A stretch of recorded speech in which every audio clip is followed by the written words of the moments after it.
Bonjour à tous, on se retrouve pour une nouvelle vidéo de maquillage effets spéciaux. J'avais envie de faire des maquillages de zombies, j'adore le genre du post-apocalyptique, les histoires de zombies, du coup c'est évident, je dois m'attaquer au maquillage zombie. Il y en aura plusieurs, à des stades différents, et je commence par la première étape de la transformation, la morsure. On est parti!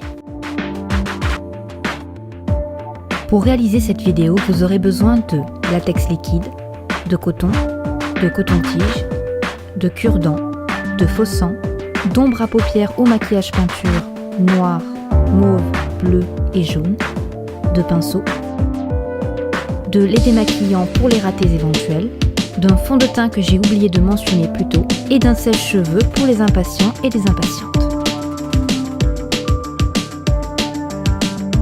La première chose que je fais, c'est de prendre le latex liquide et de tracer une espèce de parenthèse sur mon bras. Puis, je prends le coton et je le mets par-dessus avant de rajouter encore du latex.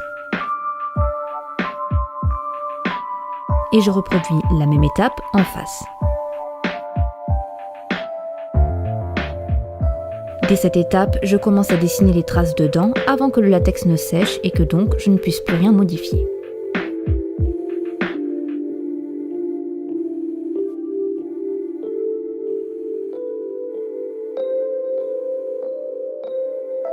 Une fois que c'est fini, je prends un sèche-cheveux et je sèche le latex. Attention cependant de ne pas se brûler la peau. Quand c'est sec, je prends mon fond de teint que j'applique partout, en faisant attention de ne pas trop appuyer sur le latex pour ne pas l'écraser. On veut plus que jamais avoir du relief.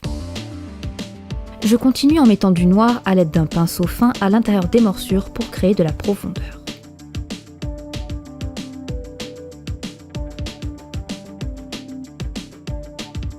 Ensuite, je mets du rouge tout autour de la plaie et rajoute à la fin du fond de teint pour que la rougeur ne soit vraiment que concentrée au niveau de la blessure. Pour continuer et rendre la blessure plus impressionnante et crade, je vais créer des bleus. Je commence avec la couleur mauve que je concentre juste au-dessus de la plaie. Après, je prends du jaune que j'applique cette fois plutôt autour de la blessure.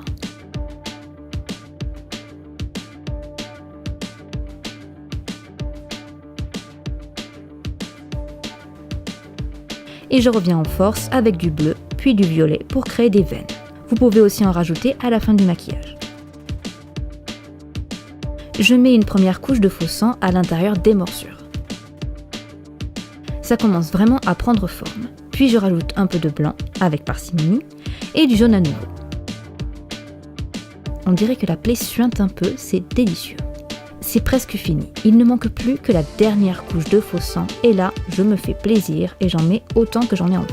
Même si ça coule un peu, c'est pas grave. Petit conseil, le même que je donne pour chaque vidéo quand j'utilise du latex, la meilleure manière d'enlever le latex, c'est vraiment l'huile de coco, sinon ça risque de vous faire mal. Cela étant dit, place au résultat final.